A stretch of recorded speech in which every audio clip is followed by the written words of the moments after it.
একটা সময় ছিল যখন Naruto was all about shinobi. শিনোবিরা তাদের হার্ড ওয়ার্ক, ট্যালেন্ট এবং উইল পাওয়ার দিয়ে ট্রেনিং করে পাওয়ারফুল হতো। এখানে আমরা বিভিন্ন স্টোরি, স্ট্রাগল এবং ডেভেলপমেন্ট দেখতে পেতাম। কিন্তু ওৎসুৎসুকিদের আসার পর পুরো নারুতো শিপুডেন এবং বোরুতো অ্যানিমের পাওয়ার সিস্টেমই চেঞ্জ হয়ে গেছে। একজন ওৎসুৎসুকির বেস ফর্মে যে পরিমাণে পাওয়ার এবং অ্যাবিলিটি থাকে, সেটাই একজন শিরোবি তার সারা জীবন ট্রেনিং করেও পারবে না। এই জন্যই কিন্তু ওৎসুৎসুকিদের গড বলা হয়। আজকে চলো এইরকমই পাওয়ারফুল গডদেরকে একটা র্যাঙ্ক করা যাক। Top 10 strongest Otsutsuki in Naruto and বোরুতো।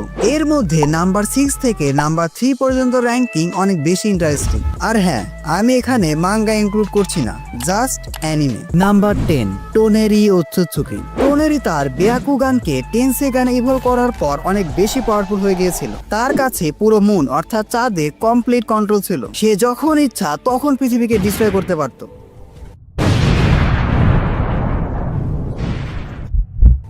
আর যখন সে টেনসেগানের সাহায্যে তার চাকরা মোড ইউজ করে, তখন সে আরো বেশি ফাস্ট এবং পাওয়ারফুল হয়ে যায়। টোনেরির এই চাকরা ফর্মকে তোমরা নারুতোর কেসিএম মোডের সাথে কম্পেয়ার করতে পারো। এমনকি এটা বলা ভুল হবে না যে কিছু কিছু ক্ষেত্রে এটা নারুতোর কেসিএম মোডের থেকেও পাওয়ারফুল। সে তার পাওয়ার ইউজ করে পুরো মুন অর্থাৎ চাঁদকে 2 ভাগে ভাগ করে দিয়েছিল।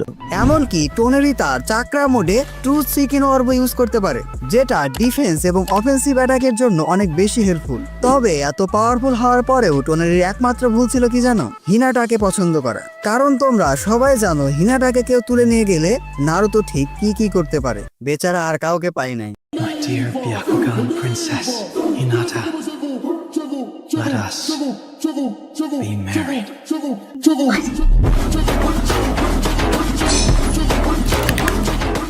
Number 9, god of the Uchiha Indra Otsutsuki. Indra Otsutsuki ছিল হোগোরোমো ওৎসুৎসুকির বড় সন্তান। সো বুঝতে পারছো, স্বাভাবিকভাবেও তার কাছে ওৎসুৎসুকিদের সব রকম পাওয়ারই থাকবে। শুধু তাই নয়, ইন্দ্রা ছোটবেলা থেকে অনেক ট্যালেন্টেড ছিল। পারফেক্ট চাকরা কন্ট্রোলের সাহায্যে সে অনেক জুৎসু ক্রিয়েট করেছিল। তবে হোগোরোমো যখন আশুরাকে তার সাকসেসর হিসাবে সিলেক্ট করে, তখন ইন্দ্রার মাথা পাগল হয়ে যায়। আর এই হেডসেট থেকে সে তার শারিঙ্গানকে আয়োকেন করে ফেলেছিল। অ্যান্ড গেস হোয়াট, এটার পিছনেও জেৎসুর হাত ছিল। ইন্দ্রার কাছে ছিল মাঙ্গেকিউ শারিঙ্গান, যার সাহায্যে সে কমপ্লিট সুসানো ক্রিয়েট করতে পারত। ইন্দ্রার এক্সাক্ট পাওয়ার এবং অ্যাবিলিটি নিয়ে আমাদের আসলে তেমন কোনো কিছু রিভিল করা হয়নি। তবে সে আশুরাকে টক্কর দেওয়ার মতো যথেষ্ট পাওয়ারফুল ছিল। সব শেষে আশুরার সাথে ফাইটে ইন্দ্রা ওৎসুৎসুকি হেরে যায়। তবে তাদের ভিতরকার এই যুদ্ধ এখনো শেষ হয়নি। তাদের এই হেডসেট সাইকেল এখন পর্যন্ত চলছেই। নাম্বার 8-এ আছে ইন্দ্রারই ছোট ভাই আশুরা ওৎসুৎসুকি। ছোটবেলাতে ইন্দ্রার মতো আশুরা ওৎসুৎসুকি অতটা ট্যালেন্টেড ছিল না, কিন্তু সে তার উইল পাওয়ার এবং হার্ড ওয়ার্ক দিয়ে অনেক ট্রেনিং করে এবং একসময় সে ইন্দ্রার থেকেও পাওয়ারফুল হয়ে যায়। এছাড়াও তার পিওর হার্টের জন্যই কিন্তু হোগোরোমো আশুরাকে তার সাকসেসর হিসেবে চুজ করেছিল। নাম্বার 7, হামুরা ওৎসুৎসুকি। হামুরা ছিল হোগোরোমো ওৎসুৎসুকির ভাই। হোগোরোমো আর হামুরা মিলে কাগোয়াকে সিল করেছিল। হামুরার কাছে আছে ব্যাকুগান। হামুরার কাছে হয়তো টেনসেগানও ছিল, তবে এটা নিয়ে কোনো অফিসিয়াল কনফার্মেশন পাইনি।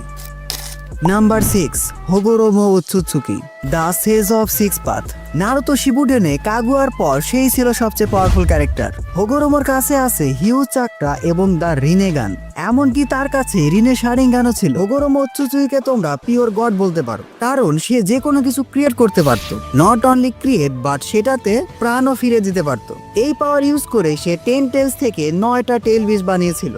নাম্বার 5, কিনশিকি ওৎসুৎসুকি। কিনশিকি ওৎসুৎসুকিকে আমরা প্রথমবারের মতো মোমোশিকি ওৎসুৎসুকির সাথে দেখতে পাই। আর সাসকের সাথে কিনশিকির ব্যাডেস্ট ফাইটটা তোমরা সবাই দেখেছো।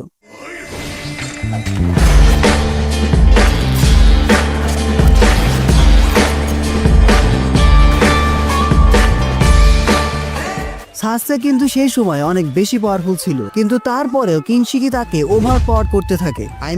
হি ইজ অলসো অ্যান ওৎসুৎসুকি। কিনশিকির মেইন অ্যাবিলিটি সেটা হলো তার চাকরা ওয়েপেন, যেটা ডিস্ট্রাকশন লেভেল এমন যে এটার সাহায্যে সে একটা প্ল্যানেটকেও ডিস্ট্রয় করতে পারে। ইয়েস, এই চাকরা ব্লেড দিয়ে তার সামনে যা আসবে সে সবকিছু কেটে ফেলতে পারে। সবকিছু মানে সবকিছু। কিনশিকির কাছে হয়তো আরো অনেক রকম অ্যাবিলিটি ছিল, বাট আমরা সেটা দেখতে পাইনি। আর সবকিছু শেষে সে তো মোমোশিকির সাথেই মার্জ হয়ে যায়। নাম্বার 6, কাগুয়া ওৎসুৎসুকি। মানো আর না মানো, কাগুয়ার জন্য কিন্তু এই শিনোবি সিস্টেম তৈরি হয়েছে। নারুতো অ্যানিমেতে তার মাধ্যমে চাকরা সিস্টেম এসেছে। সে পৃথিবীতে এসেছিল চাকরা ফ্রুটের জন্য, কিন্তু সে ইশিকিকে ধোঁকা দিয়ে পৃথিবীতেই থেকে যায়। কেন?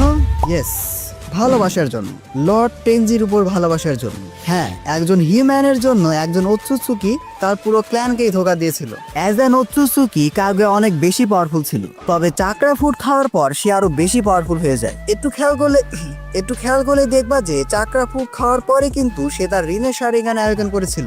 এই রিনে শারিগান ইউজ করে সে ইনফিনিট সুকোমি ক্রিয়েট করেছিল। ফোর্থ গ্রেড নিনজা ওয়ারে একদম শেষের দিকে সে ঠিক কতটা পাওয়ারফুল ছিল তা তোমরা সবাই দেখেছো। পুরো টিম 7কে তাদের হাইয়েস্ট পাওয়ার আপ দেওয়া হয়েছিল, তারপরে তারা কাগুয়ার সামনে দাঁড়াতে পারছিল না। কাগুয়াই আমাদেরকে প্রথমবারের মতো দেখিয়েছিল যে একটা পিওর ওৎসুৎসুকির কাছে ঠিক কি লেভেলের পাওয়ার থাকে, দা গড লেভেল পাওয়ার। তার পাওয়ার এবং অ্যাবিলিটি নিয়ে আমার একটা বিস্তারিত ভিডিও আসবে। নাম্বার 3, মোমোশিকি ওৎসুৎসুকি। মোমোশিকির ফার্স্ট অ্যাপিয়ারেন্সে আমরা বুঝে গিয়েছিলাম যে সে ছিল কাগুয়ার থেকেও পাওয়ারফুল। মোমোশিকির কাছে আছে ব্যাকুগান এবং রিনেগান। সে এমনিতে অনেক বেশি পাওয়ারফুল ছিল, আর কিনশিকে অ্যাবজর্ব করার পর একেবারে আনস্টপেবল হয়ে যায়। নারুতো এবং সাসকে তাদের পিক ফর্মেও মোমোশিকিকে হারাতে পারছিল না। এটার মাধ্যমে তোমরা বুঝতে পারবে মোমোশিকি আসলে কতটা পাওয়ারফুল ছিল। মোমোশিকি যে কোনো টাইপের চাকরা নেচারকে অ্যাবজর্ব করতে পারে, তারপর সেই চাকরাকে আরো বেশি পাওয়ারফুল বানিয়ে কাউন্টার অ্যাটাক করতে পারে। অর্থাৎ মোমোশিকি সামনে তোমার অ্যাটাক তোমার থেকেও পাওয়ারফুল হয়ে তোমার দিকেই ফিরে আসবে। এবার আমাদের লিস্টে নাম্বার 2তে আছে ইশিকি ওৎসুৎসুকি। ইয়েস, প্রথমবার কাগুয়ার সাথে যে ওৎসুৎসুকি পৃথিবীতে এসেছিল এবং লর্ড টেনজির জন্য কাগুয়া যাকে ধোকা দিয়েছিল, কাগুয়া হোক অথবা মোমোশিকি, ইশিকি তাদের থেকে অনেক পাওয়ারফুল ওৎসুৎসুকি। ইশিকি এত বেশি পাওয়ারফুল ছিল যে নারুতো এবং সাসকে তার সামনে দাঁড়াতেই পারছিল না। তারা দুজনে মোমোশিকিকে কিন্তু মোটামুটি ভালো একটা টক্কর দিয়েছিল, বাট ইশিকির সামনে দাঁড়াতেই পারছিল না। ইশিকি তার দোজুৎসুর সাহায্যে যে কোনো কিছুকে মলিকুলার লেভেল থেকে অনেক বড় করতে পারে। এছাড়াও ডাইকোকুরিনের সাহায্যে সে যে কোনো ছোট বড় কর্পসকে সামান করতে পারে। এছাড়াও ইশিকি চাকরা রডকে কন্ট্রোল করতে পারে। এই চাকরা রড কিন্তু লাইটের স্পিডের থেকেও বেশি ফাস্ট মুভ করে এবং ইনডিস্ট্রাক্টেবল।